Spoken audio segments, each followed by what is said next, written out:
Mukunda jewellers first ever factory outlet లో నక్షి Mela October 25th నుంచి 2 November వరకు. సార్ ఫస్ట్ ఆఫ్ ఆల్ ఏంటంటే దేవరా సినిమా చూస్తున్నప్పుడు హీరోకి చాలా ఎలివేషన్లు ఉంటాయి. అవును. అదంతా ఏంటంటే డైరెక్టర్ ఎలివేషన్ ఇవ్వడం, లేకపోతే అనిరుద్ధ్ బీజిఎంతో ఎలివేషన్ ఇవ్వడం, ఇదొక మామూలుగా అందరికీ తెలిసిందే. సార్ ఫస్ట్ టైము ఒక హీరోకి విలను ఎలివేషన్ ఇస్తే అది కూడా ఒక డైలాగ్తో అవును. సీన్ అంత పండుద్దా, ఆ వాయిస్ అంత ఎఫెక్టివ్గా కనిపిస్తుందని ఫస్ట్ టైం అర్థమైంది. ఒక్కసారి మన ఇంటర్వ్యూ ఆ దేవరా డైలాగ్తో స్టార్ట్ చేద్దాం సార్. సరే, విలన్ ఎలివేషన్ అని చెప్పి అన్నారు కదా. యాక్చువల్లీ ఎలివేషన్ ఇవ్వాలని డైలాగ్ రాయలే వాళ్ళు. ఎలివేషన్ వచ్చేలా నేను నా స్టైల్గా నేను చెప్పాను. ఓకే. అది శివ సార్కి కరెక్ట్ నచ్చింది. సింగిల్ టేక్లో ఆయనకు నచ్చినట్టు మనం చేసాం. సో అది జరిగిందనమాట. సార్ ఒక్కసారి డైలాగ్. ఆ సీన్ మీకు తెలుసు కదా. అవును. సైఫ్ అలీ ఖాన్ చెప్తారు, ఈ పెళ్లిలో దేవర సావుతోటి సంబరాలు చేసుకుందాం అంటే, దేవరకెదురెళ్ళి సంపటమా,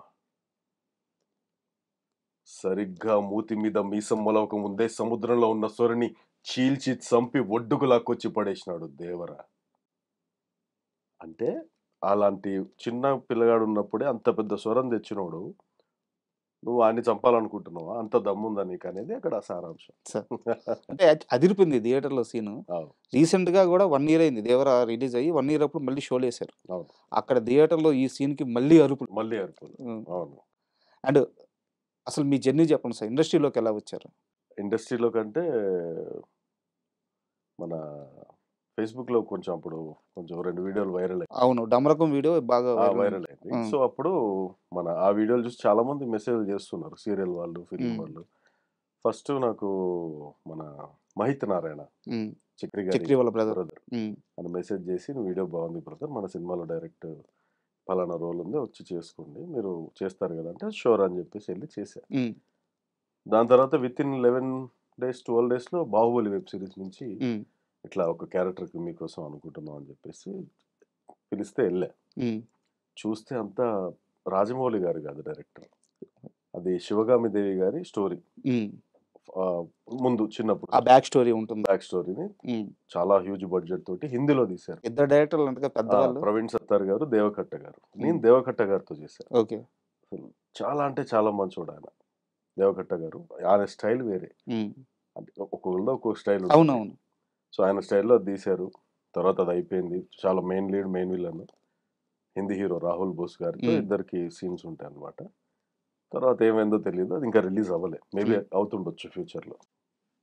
అలా అలా అలా తర్వాత లాక్డౌన్, తర్వాత మా ఫ్రెండ్స్ ఫిలిం తీశారు, అందులో చేసే తర్వాత సలార్, దేవరా, ఇప్పుడు నెక్స్ట్ కొన్ని ప్రాజెక్ట్స్.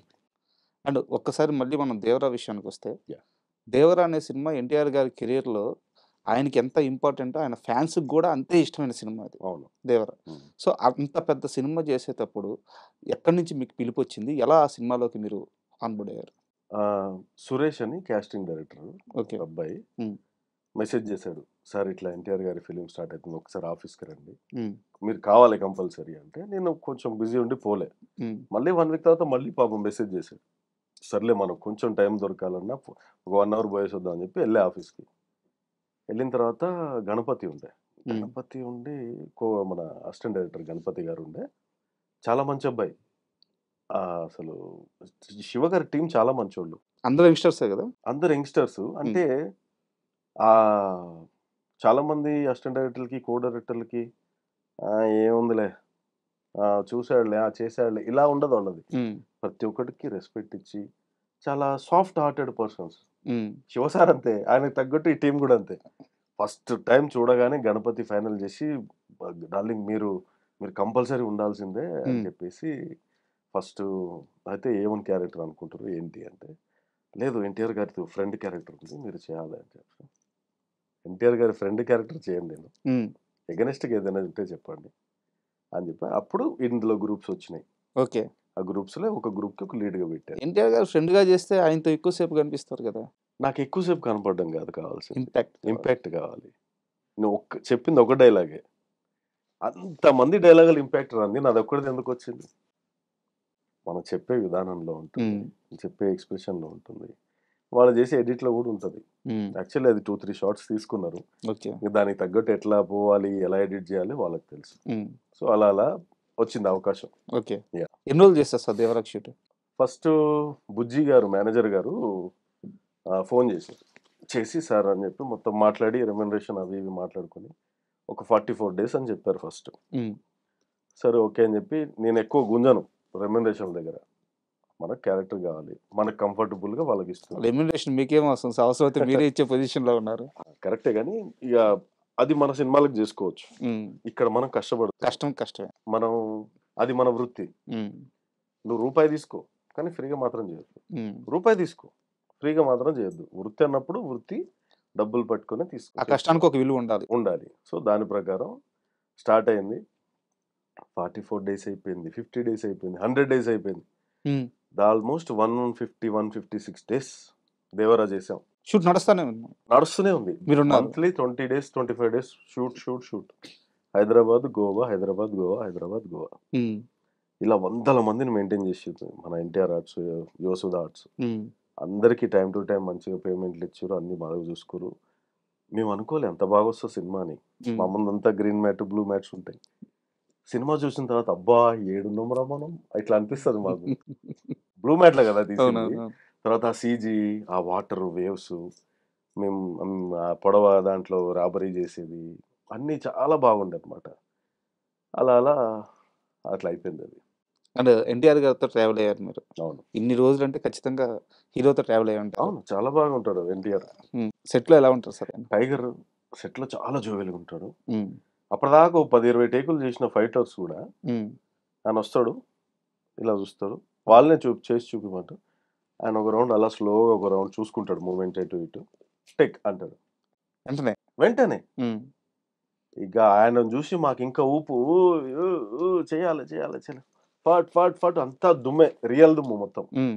ఆ దుమ్ములో వచ్చి టక్ టక్ టక్ టక్ చేసి వెళ్ళిపోతాడు టైగర్. షార్ట్ అయిపోయింది, వెళ్ళి పక్కన కూర్చుంటాడు. అంత సింగిల్ టేక్ ఆర్టిస్ట్ టైగర్ అసలు. మీరు ఎందుకు మాట్లాడుతుంటే ఎన్టీఆర్ అని కానీ తారక్ అని కాకుండా ఓన్లీ టైగర్ అనే అంటున్నారు? ఎన్టీఆర్ టైగర్ అనే పేరు ఎన్టీఆర్కే సెట్ అవుతుంది, జూనియర్ ఎన్టీఆర్. ఆయనదే పేరు పర్టికులర్గా టైగర్ అని పిలుస్తుంటే. అవును, ఇప్పుడు అడవిలో పులి నడుచుకుంటూ వస్తున్నప్పుడు ఎట్లా అనిపిస్తుంది, ఎన్టీఆర్ వస్తుంటే అట్లా అనిపిస్తుంది. రియల్ లైఫ్లో సెట్లో కూడా అలా వస్తుంటాడు, చూస్తే ఒక లుక్, ఇలా చూసుకుంటాడు. ఎవరైనా నమస్తే చెప్తాడు. అలా ఎంట్రీ ఇస్తుంటే అందరు పిన్ డ్రాప్ సైలెన్స్. చుట్టూ 1000 మంది ఉంటారు. అప్పటిదాకా అల్లరి అంటే హీరో గారు వస్తున్నారు అనగానే సైలెంట్ అయిపోతారు అందరు. ఆయన వచ్చిన తర్వాత ఇంకా ఆయన ఊపి చూసి అందరు అరుసుడే. ఇప్పుడు అర్థమైందని ఎందుకు చెప్పిన టైగర్ అని. అది అడవిలో పులి వచ్చినట్టు వస్తుంది. ఒక లుక్ చాలంటారు. ఒక్క లుక్ చాలు. Super sir. అంటే ఒక సీరియస్ క్వశ్చన్ సార్. అంటే ఒక ఫైటర్ అనే వ్యక్తి సినిమాల్లో ఫైటింగ్ చేయాల్సి వచ్చిన ఒక ఫైటర్ తన లైఫ్ ఎప్పుడు రిస్కే. అవును. అండ్ బాడీ ఎప్పుడు చాలా ఫిట్గా ఉంటారు. ఆ డైట్ ఎలా మెయింటైన్ చేస్తారు సార్ అసలు? ఫైటర్స్ పాపం వాళ్ళకేం డైట్స్ ఉంటామండి. పొద్దున్న లేస్తే వాళ్ళు పల్టీలు, జంపింగ్లు, కింద పడి పైన పడి రోపులు కట్టుకొని, కాళ్ళు ఇరగొట్టుకొని, చేతులు ఇరగొట్టుకొని, మన ప్రొడక్షన్ పెట్టే ఫుడ్డే వాళ్ళు తింటారు. పొద్దున టిఫిన్, మధ్యాహ్నం లంచ్, స్నాక్స్, ఈవినింగ్ అది చాయ్, కాఫీలు అవన్నీ అవి తినే అందరితో కలిసే వాళ్ళు అన్ని ఫైట్లు చేస్తారు. కింద పడతారు, మీద పడతారు. అది కూడా ఒక టెక్నిక్. కరెక్టే. బాడీ ఎలా సహకరిస్తుంది దానికి? ఒక డైట్ కానీ, ఒక ప్రోటీన్ కానీ ఎవరిని? ఇప్పుడు బాడీ సహకరించే జిమ్కి వెళ్ళాలి, ప్రోటీన్ ఫుడ్ తీసుకోవాలి. వీళ్ళు చేసేది ఫైట్ కాబట్టి బాడీ ఆటోమేటిక్గా మోల్డ్ అయిపోయి ఆ మజిల్ స్ట్రాంగ్ అవుతుంది. ఓకే. సో సపరేట్ వాళ్ళు పోయి ఎక్సర్సైజ్, వాళ్ళు నిజంగా వెళ్ళి ఎక్సర్సైజ్ చేస్తే వాళ్ళు ఆ టైప్ మోల్డ్ అవ్వలేరు. ఒక ఫైటర్ ఇలా వెనక్కి వెళ్ళిపోతుండంటే ఆ బాడీ ఇలా బెండ్ అవుతుంది. అది మజిల్ ఉన్న బాడీ బెండ్ అవ్వదు, ఇక్కడికి కూడా పోదు చెయ్యి. మీరు ఎప్పుడైనా గమనించండి, బాడీ బిల్డర్ చేయలేపంటే ఇక్కడికి పోదు, వీపు అందుకోలేరు వాళ్ళు. అవును. సో వాళ్ళు అది చేయరు. ఈ ఫైట్లోనే వాళ్ళ మజిల్ స్ట్రాంగ్ అయిపోయి బాడీ స్ట్రాంగ్ అయిపోతుంది. వాళ్ళకి అవసరం లేదు. సో అందుకే అంత స్ట్రాంగ్ ఉంటారు వాళ్ళు. సో మీరు మాత్రం సెట్లో డూప్ అంటే రోప్స్ కానీ లేకుంటే వేరే సపోర్ట్ కానీ ఏం లేకుండా లేదు, ఏదో రియల్ లైఫ్లో చేసినట్టు చేసేస్తారంట ఫైట్లన్నీ. అవును. ఎలా అలవాటు అయినాయి? అలవాటు అంటే అదే చిన్నప్పటి నుంచి సెటిల్మెంట్ చేసిన అలవాటు. సెటిల్మెంట్ కాదు, సెటిల్మెంట్ ఇప్పుడు ఒకరిని కొట్టడానికి తిట్టడానికి మనం ఎవరు కదా, మనం అన్నీ చేయకూడదు. మనం ప్రేమతోనే ఉండాలి, ఎలా పని అవుతుందో అలా చెప్పండి. And for more videos, Please subscribe to iDream. Please subscribe to iDream. Please subscribe iDream. And please subscribe to iDream. For more videos, subscribe to iDream. please like, share and subscribe to the channel. Congratulations, iDream. Subscribe to iDream. Subscribe to iDream. So subscribe to iDream Media. iDream team andarki huge congratulations. Please subscribe iDream Media. Please subscribe to iDream.